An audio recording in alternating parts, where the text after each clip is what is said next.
Coucou tout le monde, j'espère que vous allez bien. En tout cas, moi je vais super bien. Dieu merci. Aujourd'hui, je viens auprès de vous avec un nouveau sujet. Alors, comme je disais, le sujet d'aujourd'hui sera les réalités du Canada qu'on ne vous dit pas forcément parce que je vois plein d'immigrants, c'est lorsqu'ils viennent ici qu'ils découvrent ça et ils sont un peu déçus. Pourtant, c'est le quotidien de tout le monde ici.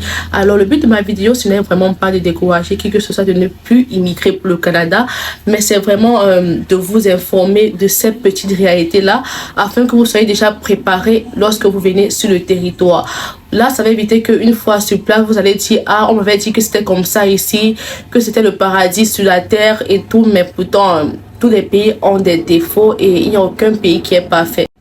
Alors, revenons à notre sujet. C'est vrai que je vais peut-être pas étaler toutes les réalités qui se trouvent sur le territoire, mais j'ai pris les réalités essentielles dont j'ai vu les immigrants une fois ici se plaindre beaucoup de cela.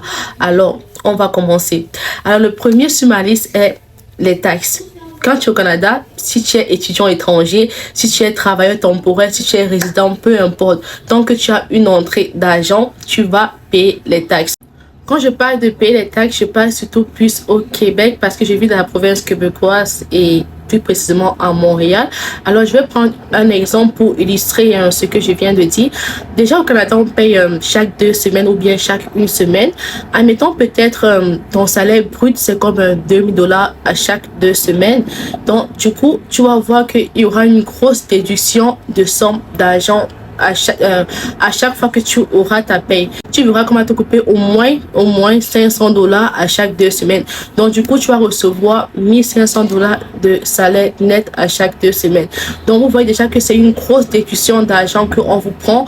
Et peut-être ces $500 là, c'est le loyer d'une personne. Ça peut vous aider à faire beaucoup de choses de vos projets. Donc, comme je disais, beaucoup ne savent pas ce côté-là. Donc, du coup, lorsqu'ils reçoivent leur paye, ils prennent la calculatrice, ils disent non, moi, j'étais censé recevoir ça. Pourquoi je reçois ça? En fait, c'est parce que tu payes les impôts et on te coupe les taxes à chaque fois que tu as ta paye.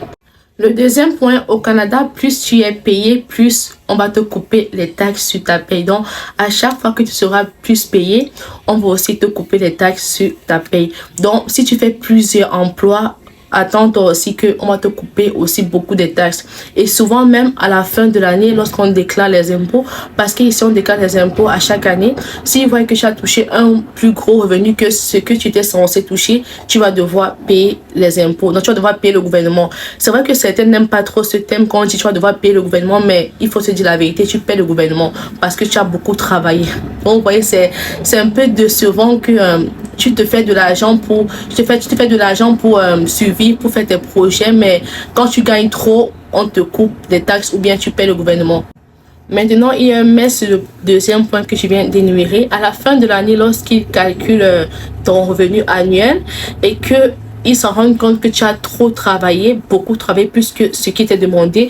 Il y a maintenant un critère qui va entrer en jeu, qui va permettre de déterminer, si tu vas beaucoup rembourser ou pas. Si tu as des enfants ou bien si tu as des factures que tu peux introduire dans ta demande de déclaration d'impôt, ils vont tenir compte de ça. Ils vont dire que, ah oui, il a beaucoup travaillé, c'est vrai, mais il a aussi des enfants, il a aussi ça à gérer, donc tu ne rembourseras pas autant comme une personne ordinaire qui n'a pas d'enfants, qui n'avait pas de facture, non. Donc, ils tiennent aussi compte de ça à la fin de l'année lorsqu'ils te demandent lorsqu'ils font un résumé annuel de ton revenu. Le troisième point concerne toujours les impôts. Ici, lorsqu'ils font un calcul de tes revenus annuels, ils vont aussi tenir compte du revenu de ton conjoint. Donc, si ton conjoint a touché beaucoup, si ton ou bien ta conjointe a touché beaucoup, ça va aussi impacter ta déclaration d'impôt. S'il a touché moins, ça va aussi impacter ta déclaration d'impôt. Donc, si par exemple, bref, pour vous donner un peu un exemple, si ton conjoint il a touché plus, s'il a vraiment gagné beaucoup d'argent et que toi tu as gagné moyennement ou bien légèrement un peu, bref, moyennement ou bien beaucoup d'argent, sachez que vous allez rembourser. Par contre, si ton conjoint a gagné beaucoup et que toi tu ne travailles vraiment rien et tu as des enfants, sachez qu'ils vont tenir compte de ça et peut-être vous n'allez rien rembourser parce qu'ils vont dire que ah oui, son conjoint a beaucoup travaillé certes, mais il a beaucoup travaillé parce qu'il a sa femme qui doit gérer, il a ses enfants qui doit gérer. Donc pour moi, si j'ai un peu compris la logique ici, le système ici consiste à mettre tout le monde au même niveau. Peut-être il y a certains qui sont riches, oui c'est vrai, mais Leur système vraiment réussi, ça vise à mettre tout le monde au même niveau. Le prochain point sur ma liste concerne la santé. La santé, certes, c'est un domaine un peu crucial, mais je parle de mon expérience à moi. Imaginez-vous qu'un jour, je suis partie aux urgences à 6 h du matin et c'est rien qu'à 13 h qu'on m'a reçu. Pourtant, j'étais aux urgences.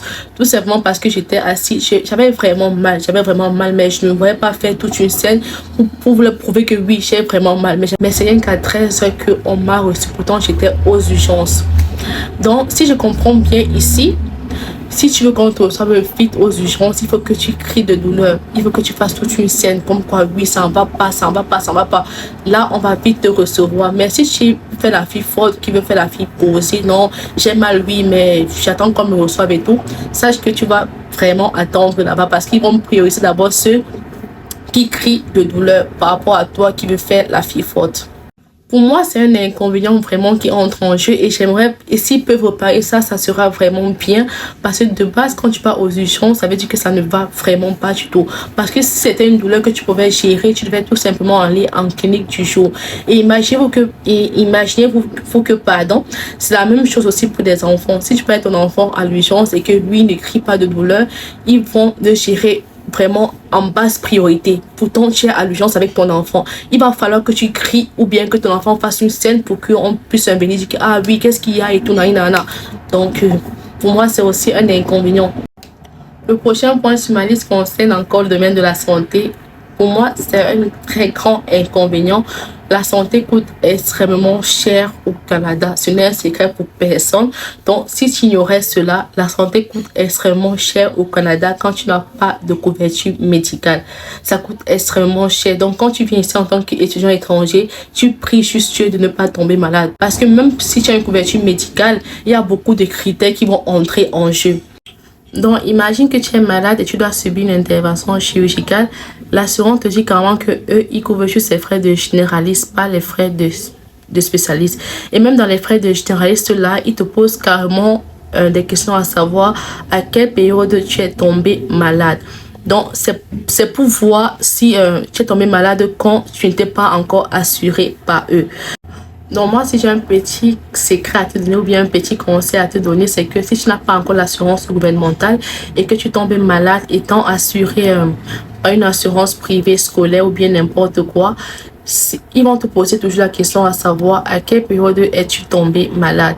Si tu donnes une période parmi laquelle, si la période que tu donnes, tu n'étais pas encore un de leurs clients, ils vont te dire tout simplement que ok, ça ne leur regarde pas du tout parce que tu es tombé malade bien avant d'être un de leurs clients.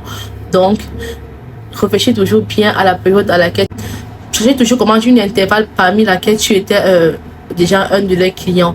Sinon, ça te risque de payer. Tu vas devoir payer des grosses sommes d'argent dans des hôpitaux.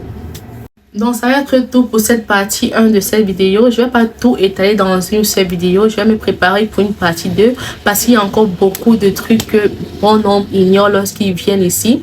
Alors je vais vous préparer ça dans une partie 2. Mais qu'à cela ne tienne, si cette partie 1 t'a vraiment plu, n'hésite pas à t'abonner et aussi si tu l'as pas encore fait et aussi à liker et à laisser un commentaire si tu as des questions ou bien si tu as des suggestions ou bien si tu as des appréciations à faire. Ça me fera un plaisir. Alors, ça sera tout. On va se dire bye et on va se dire à bientôt pour une nouvelle vidéo. Bisous.